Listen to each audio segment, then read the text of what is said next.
The fairy Bellflower woke me out of a sound sleep. "They're at it again, Puck," Bellflower said. I didn't have to ask who, just what. All right, all right.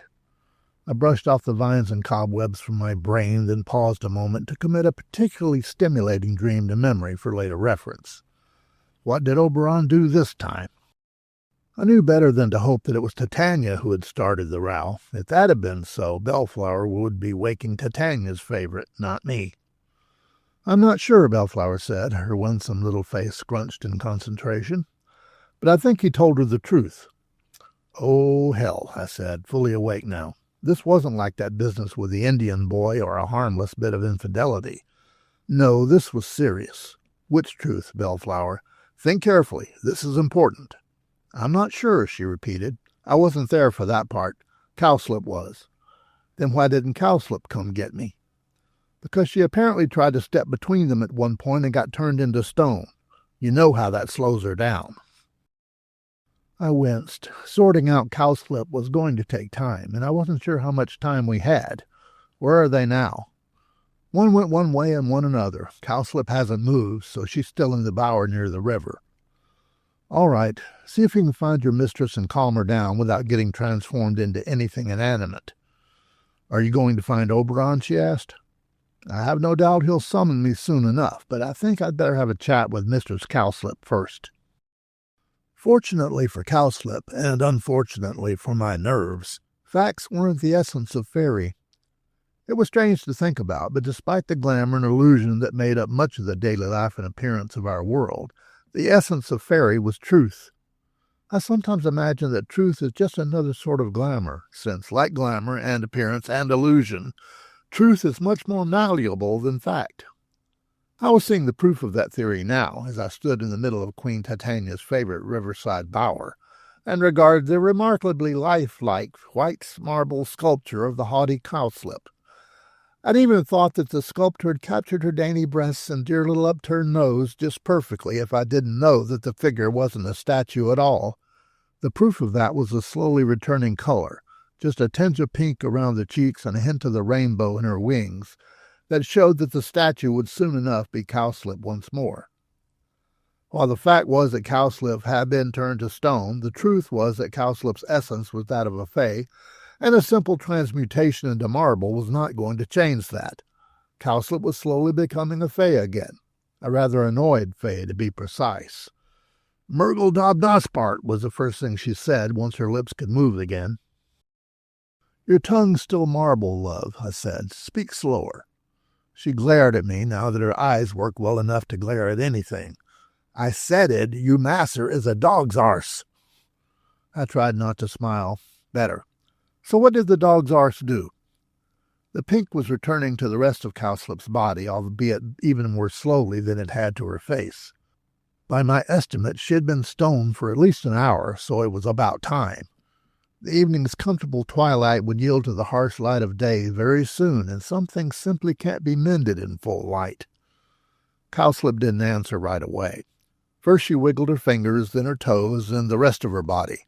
She stretched like a cat and scratched a spot that clearly had been troubling her for some time. I tried not to sound as impatient as I felt.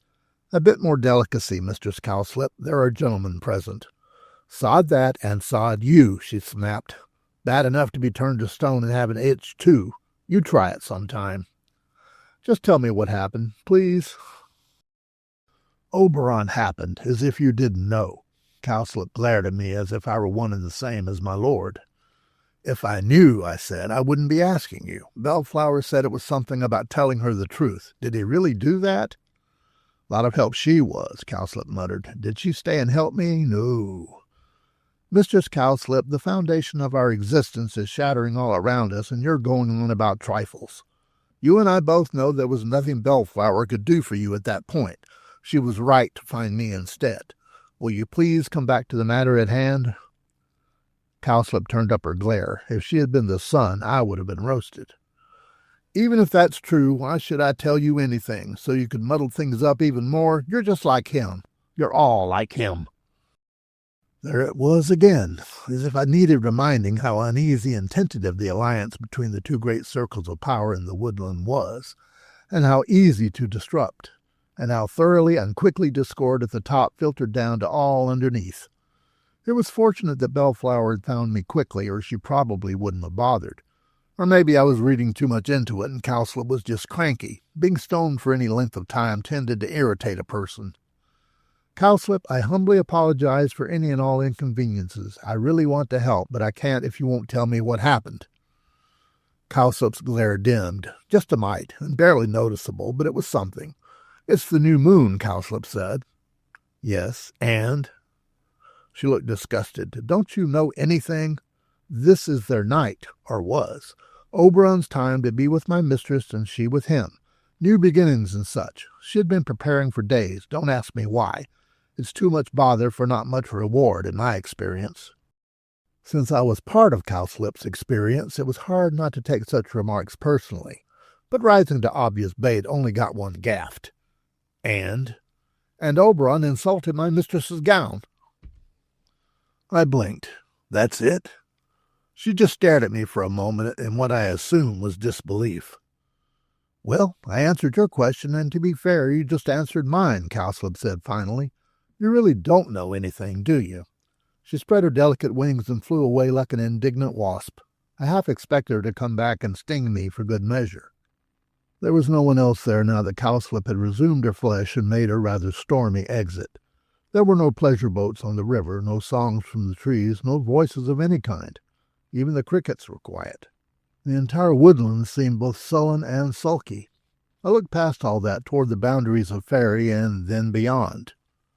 I should not have been able to see beyond. There should have been that shimmer of glamour that kept everything beyond our wood lost in myths and unreality, which is the way we like it. Instead, I saw lights, and they were not fairy lights. I heard the distant rumble of those infernal machines. It's worse than I thought. Still no summons from Oberon. Not that it mattered at this point. I had to find him, and now. When I emerged from the bower, I saw Bellflower sitting on a stone across the glade, and I called to her. Mistress Cowslip wasn't very cooperative. Have you seen Titania yet? If I had, I wouldn't tell you, Bellflower said. Go away. It was only then that I noticed what Bellflower was doing. She was very carefully, petal by petal, shredding a daisy. I could almost imagine that the lights beyond Fairie became closer and their hellish machine sounds became louder with each petal she tore. Why are you doing that? Flowers are false, Bellflower said sourly, and I'm punishing this one. And what is the poor blossom's offense? Mustard Seed gave it to me, she said, as if that explained everything.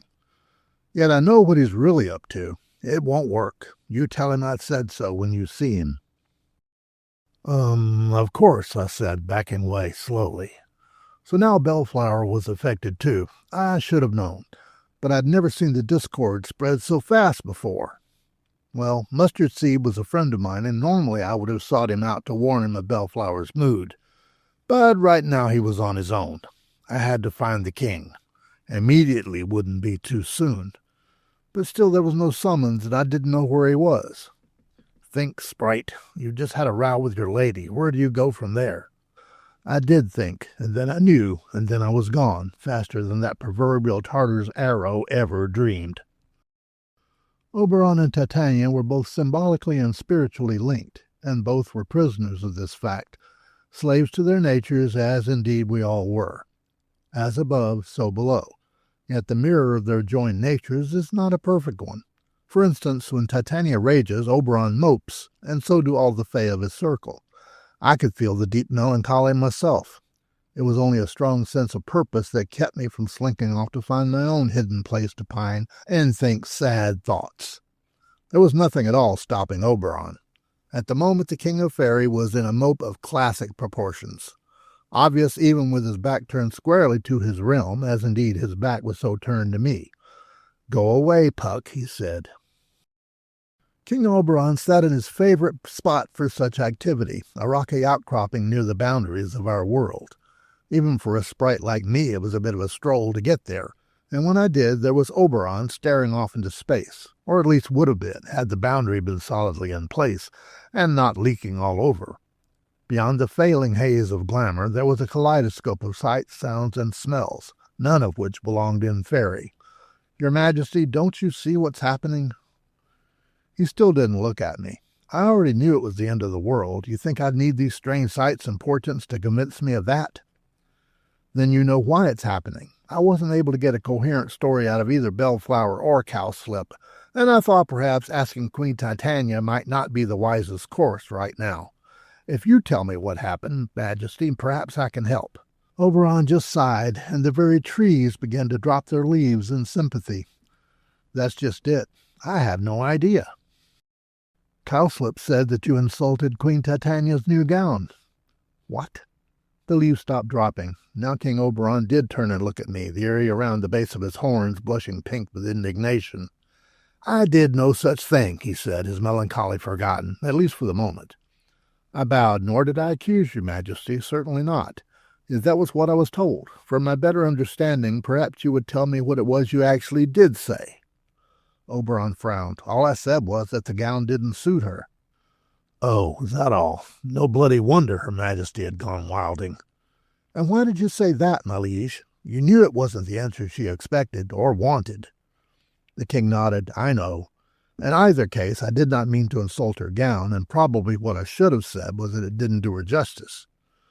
Well, certainly now you know, but don't you think— Oberon was shaking his head. You don't understand, Puck. That wasn't what she expected to hear, true. I know it now, and I knew it then, too. I didn't say anything for several long moments. I didn't know what to say.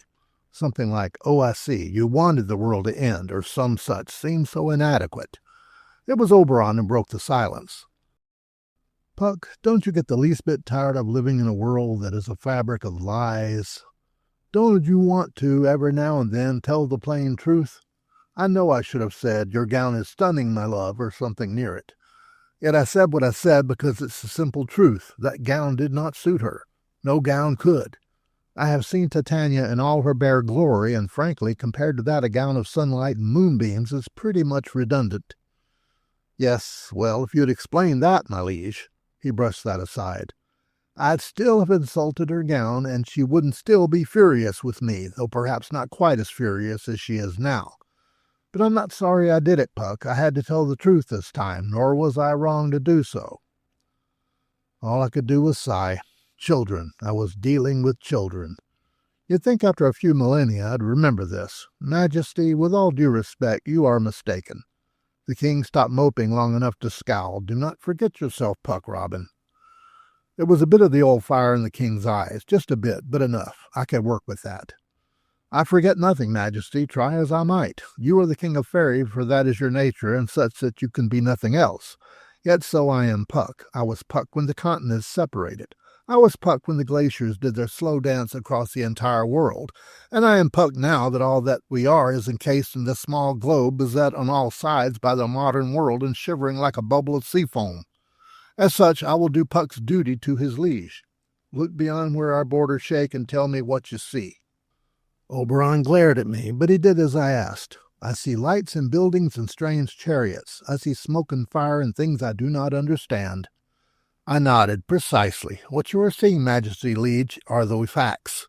He frowned then. Facts? Facts, I repeated. The fact is that the world you see beyond our borders is what's real. That is a world that can be measured, counted, and weighed.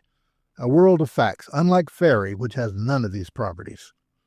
Oberon nodded. All right, then, as I said, that is what we are. No, Majesty, the fact is the world we see beyond our borders. The truth is that there are borders, that the writ of facts does not run here. The truth beyond our borders is whatever the humans choose to make of those facts that surround them. But here in Fairie, the truth is what we collectively say it is. We are not built on a fabric of lies, Majesty, despite what glamour makes to appear real. We are built on a truth, a shaky, fragile truth. I will grant you, but truth nonetheless. Oh, said Oberon, and that was all. Do you understand now, Majesty? Your truth was not dangerous because it counteracts a lie. It was dangerous because it conflicts with Titania's own truth, that her gown was lovely. Whether she actually knows that or not is beside the point. All she knows is she is justifiably furious at you. That is her truth now. Oberon looked stunned. But Puck, it's such a small thing. As a seed is small until grown, as a rock underneath a hoof is small until trodden, as a vine stretched between two alders is small until you trip over it.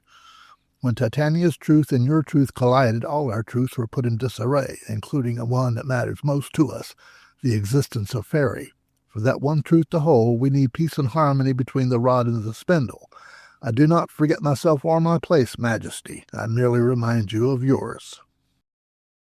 Oberon was still moping, but a more pensive strain of melancholy seemed to be taking hold. I knew I was getting through to him, but would it be soon enough? In a moment I thought I had my answer. The ground shook and I looked around. The leaves on the great oaks began to quiver and then rained down and swirled around us as if snatched by a cold autumn wind. Majesty, we're running out of time. I suppose, Oberon said grimly, we will have to find the queen. In her current mood or mind, that may not be wise. It took me a moment to realize what he meant, but the signs were all there. His face was as red as a forge, and I'd almost swear the horns on his forehead had grown an inch in the time we were talking. Oberon, King of Fairie, was furious, and nearly from one instant to the next, and here I thought Titania was mercurial. Majesty, what are you going to do when you see her? You will leave that to me, Puck Robin. Find my queen. Find her? But you always know. Your king commands you. Go. By the bond they shared, King Oberon and Queen Titania always knew where the other was. Yet for as long as Fairie had lasted or would last, Oberon was his king, and a command was a command. One moment I was standing beside Oberon, and the next I was gone, and a blink wouldn't have separated the distance between the two states. Bloody hell. Oberon didn't need me to find Titania, so clearly he just wanted me out of his sight, and by his command there was nothing else I could do but search in vain. Well, sod me, but I knew the danger. I had told my king the simple truth, and that was no doubt as reckless and irresponsible as what Oberon had told Titania. Yet what else could I have done? Frantically I searched, but Titania was nowhere to be found. It wasn't within my power to find the Fairy Queen if she didn't wish it so. I could circle the earth in a heartbeat, and it wouldn't be quick enough. I could feel the fabric of our reality tearing like a rotten veil.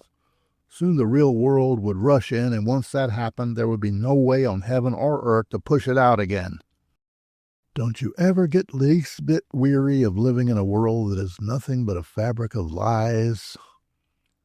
I remembered what Oberon said. The lie part wasn't true. Well, not yet anyway. But part of me understood what he meant. Perhaps it was better this way. No more careful balance, no more patching and mending the threadbare truths and keeping the mortal's reality at bay. Let the royal children rip it all to shreds in a fit of pique for all I cared. I had failed. I was tired. I wanted to rest. I picked the first soft and mossy place I came to, and I lay down. And just what do you think you're doing, Sprite? Cowslip sat cross-legged on the branch of an oak tree a few feet above me, staring down. Resting, I said, waiting in a comfortable spot for the world to end. Liar, you're moping. That's what you all do at times like this. Bloody useless, the lot of you. Was she right? Had the king's melancholy got to me? Yet the king's period of moping had apparently ended. So why wasn't I angry too? And why in blazes was Cowslip talking to me? A little while ago you wouldn't have spoken to me, even to be insulting. She grinned, and I was suddenly reminded what a sweet face she had. Insulting you is fun. Why should I give it up just because themselves are having a row? Matters were even worse than I thought. It was bad enough when all the Fae shared their sovereign's moods. But when the link was broken, well, surely it was the end of Fairie. And yet, Cowslip sounded almost like herself again. I looked around. Fairie was still here. Nothing at all had changed, so far as I could see. I looked to the border, and I couldn't see the border beyond the mist. All was Fairie as far as my eye could see. I had a sudden suspicion. Cowslip, do you know where Titania is? Of course I do, and if you had any brains in that fat pan of yours, so would you. Cowslip cocked her head to one side, listening. I must away, Sprite, and she was gone. I sat up and then stood up. All was quiet. Whatever summons Cowslip had responded to, it wasn't meant for me. The wood around me was suddenly bathed in a gentle golden glow. Greetings, Puck. The light resolved itself. It was the glow of regal glamour, and in the center of it stood King Oberon and Queen Titania, arm in arm, smiling at the world, but mostly at each other. Behind them were attendants Bellflower, Cowslip, Mustard Seed, and the entire host of the Fae in solemn procession. Majesties? The Queen smiled at me. We were having a dance and revel in the middle glade, my good Puck Robin. Will you join us there? I bowed low. Of course, Your Majesty. Later I caught Oberon alone, but barely. Titania had grandly and conspicuously retired early, and it was clear Oberon would join her presently, if he and all of us knew what was good for him. What happened, and why did you send me after the Queen, my liege? I asked. He smiled a little wistfully. Because I didn't want you to witness what I had to do to make matters right, Puck Robin, he said. Things were bad enough. Did you know that while our world was falling apart, she still took the time to tell me exactly what she thought of me, thoroughly and at length and with great inventiveness. I'm almost sorry I sent you away for that part. You would have enjoyed it immensely, I'm sure. Then why are we all still here, and why were you so angry, my liege? Because I wasn't wrong. The more I heard, the less sense it made. You were angry for being right? He laughed then. No, Puck, I was angry because I was right, and yet I was still going to go apologize to my queen. And you made things right between yourself and Her Majesty so easily? He laughed then. Easily? Puck, weren't you listening? I had to apologize. It's not something I like doing, and I certainly needed no more witnesses to my shame. Yet I am king enough to realize, with a little reminder on your part, that there are more important things than being right. Fairie is one, and Titania, my love, is the other. Cowslip appeared at the edge of the glade, looking ominous. Oberon nodded. Tell the Queen I will join her straight away. She disappeared then, looking worried. Oberon turned back to me. I must go now, Puck. Matters are too easily undone. I nodded, so easily that doubtless they would become undone again. This may be important later, so I have to ask, Your Majesty, what did you say to her? He shrugged. I said that I loved her, that she was more important to me than all the world, that she was the world. I frowned. And she believed you? He looked at me very seriously then. Why shouldn't she believe me, Puck? After all, it is the truth. Oberon took his leave then, nor did I say anything more. After all, it wasn't the first time the Fairy Queen had loved an ass. Still, so were we all, and truth was a risky business all around. I wasn't sure how many more wild roaming truths Fairy could stand. Yet, and despite the odds, peace had been achieved in Fairy because this time Oberon and Titania's truths were in harmony. So Oberon went to meet his queen, and I went to get some well-deserved sleep. Or at least I started to, when Cowslip appeared again, looking, if anything, even more ominous. And where do you think you're going, Sprite? That depends, I said quickly. On what, Puck? On you. Cowslip smiled and took my hand. So much for sleep. But I knew the risks. Truth is a dangerous thing, as I said before, and living by it always brings consequences. Some, fortunately, were more agreeable than others.